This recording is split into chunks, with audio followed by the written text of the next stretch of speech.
জি। আচ্ছা, তোমার পপি সঙ্গে সম্পর্ক আছে মনে হয়, শোনা যাচ্ছে নীলু, নীলু এদিকে দেখ। সেটা অবৈধ হ্যাঁ। সম্পর্ক উল্লেখ করেন। এখন নীলু এবং পপি এরা দুজন দীর্ঘদিন ধরে অবৈধ সম্পর্ক। এটা কয়েকবার বিচার হয়েছে। হুম বিচারের মধ্যে আমি তারপরেও বাচ্চা দুইটার জন্য মানিয়ে নিয়েছিলাম। হুম আর তো মানিয়ে নেওয়ার মতন কোনো কিছু নাই। হুম আমার সংসার ধ্বংস করছে। এখন ওকে পেয়ে ও সুখী থাকবে, এটাই আমার কথা। এখন তোমার বউ মনে করেন যে পপির বউ বিয়ে হচ্ছে তোমার নীলুর সঙ্গে দিতে চাচ্ছে এখন, বা ওরা দুজন করতে চাচ্ছে, তাতে তুমি কি সমর্থন দিছো? আমি সমস্ত দিয়ে দিচ্ছি। কোনো অভিযোগ নাই? না। আচ্ছা, ধন্যবাদ।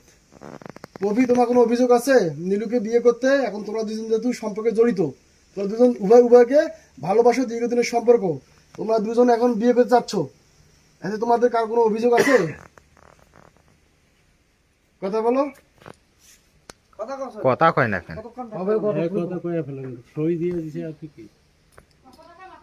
এই কথা কন। অভিযোগ আছে কিনা খালি হ্যাঁ না বলো।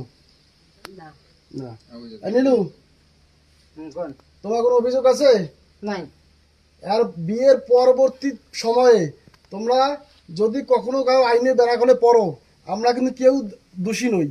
তোমরা নিজ ইচ্ছায় দুজন দুজনকে বিয়ে করতেছো এবং পপির স্বামী দিবু সেটা সমর্থন দিছে। ঠিক আছে দিবু? আমাকে সমর্থন আচ্ছা, ধন্যবাদ। Thank you. সুন্দর একটা